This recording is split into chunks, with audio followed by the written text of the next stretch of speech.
So guys, I've gone ahead and pulled up here a $250,000 purchase for an example of closing costs. So you can see here, you got 3 different sets of fees the buyer's going to bring to closing. They've got their down payment, they've got their prepaids, and their fixed costs.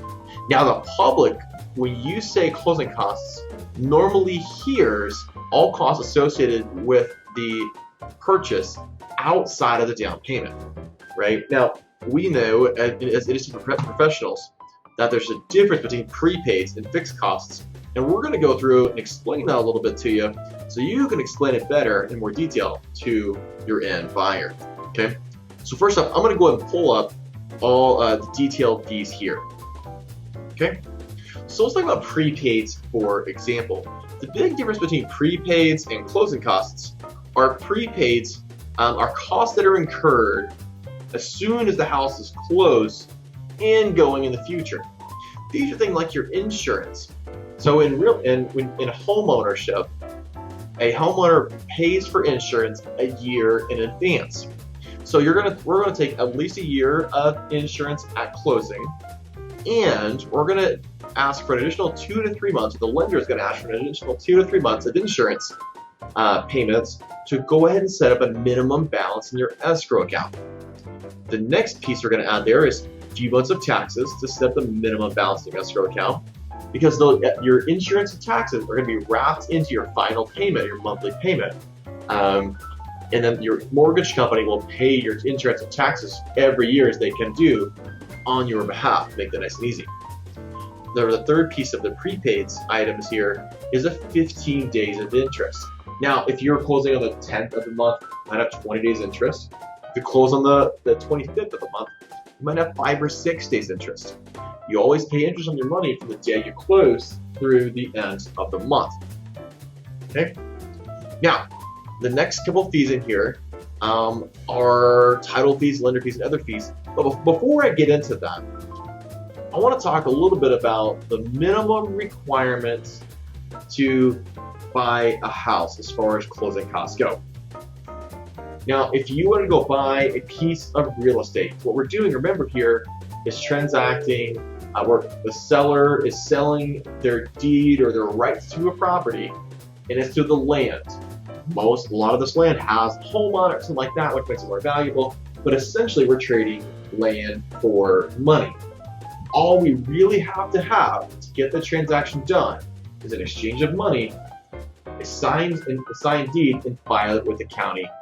So really, only closing cost that's required is the 13 or 14 bucks in order to file the deed at county records, or file the deed in the county. Now, you always want to have insurance on your property, so we're going to ask you to buy insurance. If you're paying cash, you're always going to want to have title insurance on the property to make sure you have clean title. If there are already title issues, you're insured. If you're financing a property, there are going to be lender costs in here. Because you're using a lender, the lender is going to require you to get a title insurance policy as well on the property. So basically, all of these fees you were paying as the buyer because you chose to go get financing and chose to get protections. Guys, that's why these fees are always the buyer's responsibility to pay. It's never the seller's responsibility to pay your closing costs. When you as the buyer decide to get financing, you as the buyer decide to get extra protections in the form of homeowner's insurance and in the form of title insurance. So what are these fees? Let's run through them real quick. First, we've got a title policy that protects us if there's any encumbrances or there's ever a claim to the title. Next, we've got our closing fee that pays the closer to facilitate the closing. We got the attorney exam, so there's actually a real attorney looking at the abstract to make sure it looks good. Next, we've got the gap coverage. Guys, this covers your title policy from the day that the attorney looked at the abstract through the day of closing. Sometimes there's a gap of a week, 2 weeks, sometimes even upwards of 3 weeks between when the attorney initially looked at the abstract and closing. If you're having a 30, 45, 60-day closing, there's going to be a gap in there, and that's what that gap coverage pays for. Next is settlement service fee. the fee the title company charges to reconcile all of the numbers. Next is your closing protection letter. This is a letter requirement for ensuring we know where the mortgages are recorded. Other types of fees may be your pest inspection, which a lender may require, which you should always get in Oklahoma to make sure you do not have termites or any wood-destroying organisms.